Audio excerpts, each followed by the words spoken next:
Badan Nasional Penanggulangan Bencana BNPB terus melakukan percepatan penanganan darurat banjir dan tanah longsor di Provinsi Sumatera Utara melalui operasi modifikasi cuaca serta distribusi bantuan logistik hingga Selasa, 16 Desember 2025.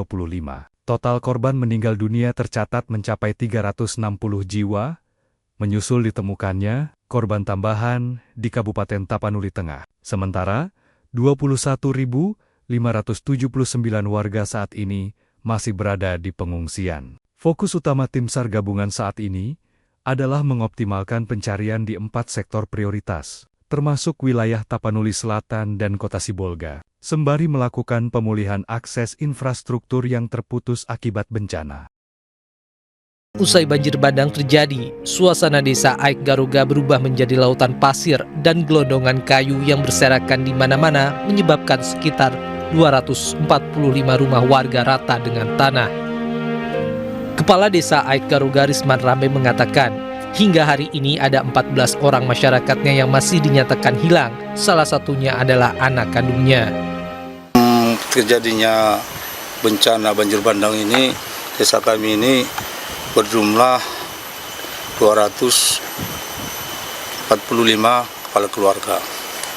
Namun setelah terjadi bencana ini sangat banyak memakan korban, dan yang belum dapat kemarin itu ada berkisar 14 orang lagi, termasuklah anak saya.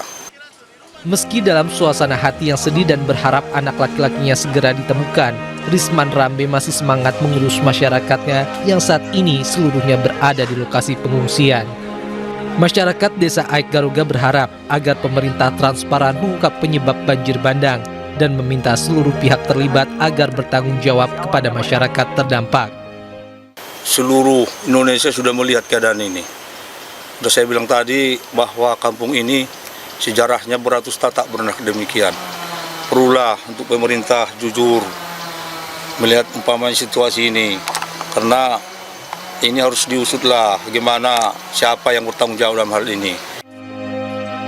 Hingga hari ini Risman Rambe masih menunggu anak laki-lakinya ditemukan bagaimanapun kondisinya dan berharap agar masyarakatnya kuat dan tabah menghadapi situasi sulit ini. Sudah 3 pekan, pemirsa, kelangkaan BBM belum teratasi di daerah terdampak bencana banjir dan tanah longsor di Pulau Sumatera. Berbagai kisah lucu dan haru pun terekam saat warga berjuang mengantre mendapatkan BBM di SPBU.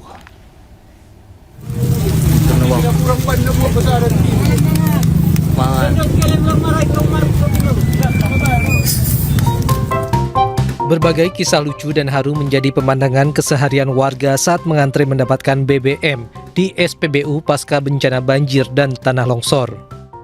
Sejumlah warga rela makan di atas motor sambil mengantre BBM. Saya ikut memotong antrian bendon bola. Sementara demi mendapatkan BBM, seorang pria nekat menerobos antrean warga meski dengan resiko menjadi bahan ejekan. Mataro batuahon mendoa.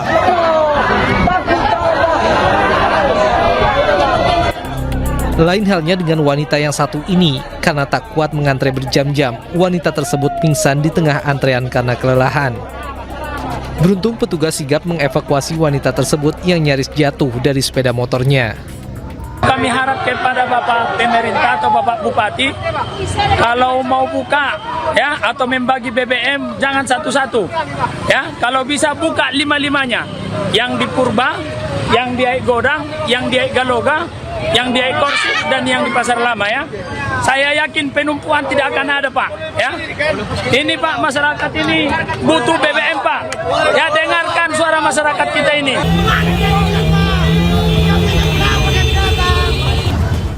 Krisis BBM di berbagai daerah terdampak bencana sudah berlangsung selama 3 pekan. Ketersediaan BBM tak mencukupi karena kuotanya terbatas. Entah sampai kapan kondisi seperti ini akan berakhir meski perbaikan akses jalan yang memutus jalur distribusi BBM terus diperbaiki pemerintah. Pemirsa, selain menimbulkan banyak korban jiwa dan harta benda, bencana di Tapanuli Tengah, Sumatera Utara juga menghadirkan kisah pilu tidak sedikit dari korban yang terpisah dari keluarga bahkan kehilangan orang tercinta.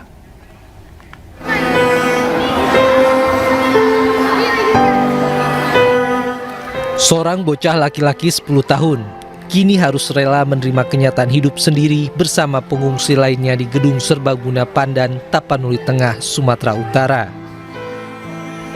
Dengan menyantap makanan seadanya di pengungsian, bocah malang ini lebih memilih diam ketika para pengungsi lainnya mencoba menanyakan tentang jati diri dan keluarganya. Meski tetap memilih diam sembari menyantap makanannya, namun tampak dari raut wajahnya yang penuh tatapan kosong seakan mengisyaratkan tengah menahan suatu trauma mendalam yang tak ingin dia ceritakan kepada siapapun. Sementara itu, pasangan suami istri lanjut usia yang juga tinggal di pengungsian kini menjadi teman bagi bocah tersebut dan tidak mengetahui asal-usul si anak. Saat mereka bertemu, kondisi si anak dalam keadaan sakit dan penuh luka.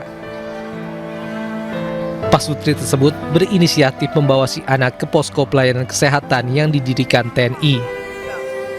Warga mana, Bu? Nggak tahu kita, nggak ada dikasih tahu dia warga mana. Orang tuanya pengakuan dia?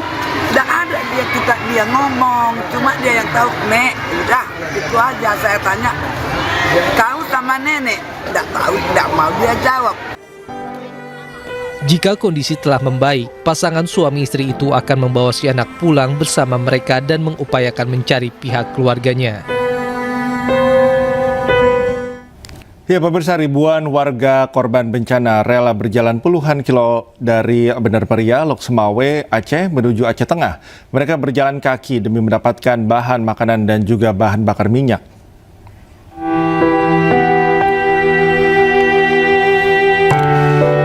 Selama 16 hari terisolasi, warga korban bencana di Bener Meriah rela berjalan kaki puluhan kilometer demi mendapatkan sembako dan bahan bakar minyak. Kondisi dan situasi yang semakin sulit dikarenakan akses yang terputus ditambah dengan jalur komunikasi yang lumpuh total membuat warga sulit mendapatkan bantuan. Tak hanya medan perjalanan penuh lumpur, namun juga jalan berbukit berisi banyak batu-batu besar.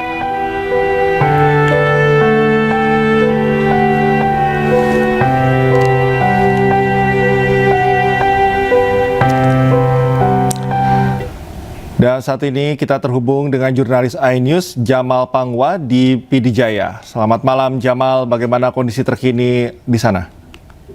Selamat malam juga Tikal. Alhamdulillah kita saat ini berada di posko pengungsian di Gedung Tengku Syekh Pantai Gelima, yang mana posko ini disediakan oleh pemerintah daerah untuk para pengungsi korban banjir bandang. Di posko ini Tikal ada sekitar hampir 9.000 jiwa yang menempati tempat ini.